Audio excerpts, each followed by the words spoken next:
বর্ষর গ্রামে 2 নং রামদি ইউনিয়ন 3 নং ওয়ার্ডে আসছেন স্বেচ্ছাসেবক দলের পক্ষ থেকে।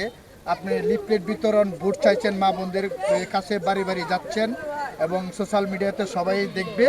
এখন আপনার যে প্রতিক্রিয়া, যে উদ্দেশ্যমূলক, এটা আপনি যদি একটু বলতেন দর্শকের উদ্দেশ্যে।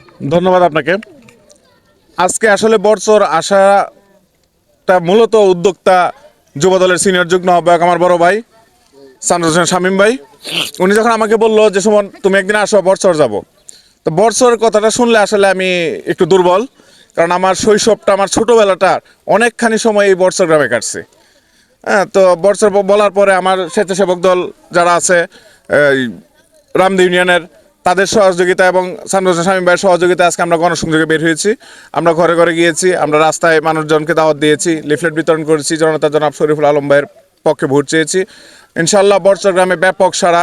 আমরা আশাবাদী এই বর্ষর গ্রাম থেকে 3 নং ওয়ার্ডের প্রচুর ভোটের ব্যবধানে এবং প্রচুর ভোটার উপস্থিতি আসবে এবং প্রচুর ভোটের ব্যবধানে আমাদের প্রার্থী জনতা শরীফ আলম ভাই বিজয়ী হবে।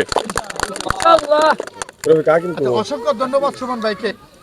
যে কিছুদিন আগে যে গুবির আব্দুল্লাহপুর এনসিপি একটা প্রোগ্রাম করেছিল, আমাদের ভৈরব ক্লিয়াসের মাটিও মানুষের নেতা এবং বৃহত্তম ময়মনসিংহের সাংগঠনিক সম্পাদক, ইভেন কিশোরগঞ্জ জেলার সভাপতি আমাদের সেই শরীফুল আলম ভাইকে নিয়ে যে কটূক্ত বা মন্তব্য করেছিল, আপনাকে সাক্ষাৎকার দিয়েছিলেন।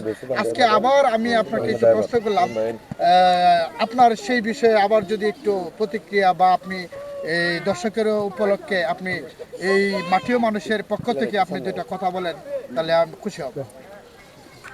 আসলে এনসিপির বিষয়ে কি বলবো, আসলে বলার কিছু নাই। কুলিয়ারচরের যে এনসিপির কমিটি আছে, এটা আমি কেন, হয়তো বা অনেকেই জানেন না যে কুলিয়ারচরের এনসিপি কিভাবে আসছে। তো বিষয়টা হয়েছে যেটা, যে আমি যা বলার বিগত সময় আমি আমার বক্তব্যে বলেছি, আপনারা শুনেছেন। তো আজকে সকালে আমি দেখেছি যে উনি এটার একটা বলতেছে যে আমি তাকে ব্যক্তিগত আক্রমণ করছি, এরকম কথাবার্তা বলছে। কিন্তু একটা কথাও কিন্তু বলতে পারে নাই, সে তার বক্তব্য বলতে পারে নাই যে আমার এই কথাটা মিথ্যা বলছে। হ্যাঁ, আমি যা বলছি প্রত্যেকটা কথা প্রমাণ স্বরূপ আমি একবারে ওভার শিওর হয়ে আমি কথাগুলো বলছি। হ্যাঁ, তো এই বিষয়ে আসলে মন্তব্য করাটা আর ভাল লাগে না। তাই এদের নিয়ে আর কি মন্তব্য করবো বলেন, এদের নিয়ে মন্তব্য করতে গেলে রুচিতে বাদে, এদের নিয়ে মন্তব্য করার কিছু নাই। মানে আমার নেতা বিএনপি স্ট্যান্ডিং কমিটির সদস্য মির্জা আব্বাসকে নিয়ে তার অনবরত, সে মনে হয় যে তার একটাবার কারোর কাছে ভোট চায় না, তার কাজ হলো মির্জা আব্বাস, মানে তাকে ফোকাসে আসতে হবে। ওই নাসিরউদ্দিন পাটোয়ারি শিবিরও সাথ জাগছে, ওরা ফোকাসে আসতে হবে, ওরা শরীফুল আলমকে টার্গেট করছে। ওদের সাবধান হওয়া উচিত। কুলিয়ারচর ভৈরববাসী যদি একবার জায়গা যায় তাইলে কিন্তু অস্তিত্ব থাকবে না। তো সাবধান। আপনারা বলতেছেন, তার বিবৃতি বলতেছেন তারে নাহিদ সার্জিস, ওকে বাবা, নাহিদ সার্জিস তোমাদেরকে কমিটি দিছে, ঠিক আছে, কুলিয়ারচর চলতে হবে তোমার কুলিয়ারচরের লোকজন নিয়ে, কুলিয়ারচরের সমাজ বোঝে। তো সেভাবেই কথাবার্তা বলেন। শরীফুল আলমকে নিয়ে অবমাননাকর কোনো কথা ভৈরব কুলিয়ারচরবাসী সহ্য করবে না।